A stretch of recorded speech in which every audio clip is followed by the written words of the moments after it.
كلامي ونصيحتي للذين يأكلون الربا عن النبي صلى الله عليه وآله، اللي مضمون الكلام: اللي يأكل الربا كأنما ناكح أمه في بطن الكعبة، والربا من أبواب الشرك. وكثير الروايات المستفيضة من الربا أو الفايز بمعنى الأعم. فيا عزيزي، إذا هذا الكلام إجى على قدك براحتك. إذا تاكل ربا أو تاكل فايز لا تطبخ للحسين، خذها نصيحة مني، لا تخلي جدورة وفاتح مضيفك وتطبخ للحسين، ترى لا بيك ولا بأجرك ولا ثوابك، ثوابك يروح هباء منثورا. خذها من عندي.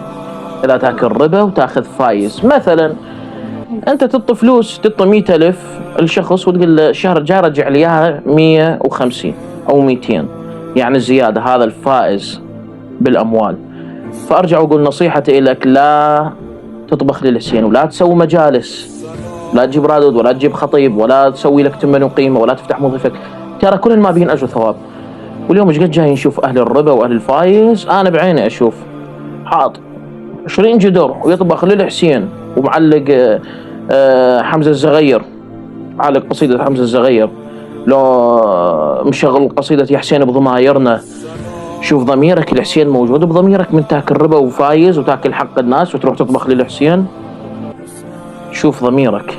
فلا تكذبون على الحسين بويا، خليك مع الإمام الحسين خالص النية، أي إذا أكو هنالك إخلاص من نية، لأنه اللي ياكل ربا وفايز ما أعتقد عنده إخلاص نية للحسين عليه السلام.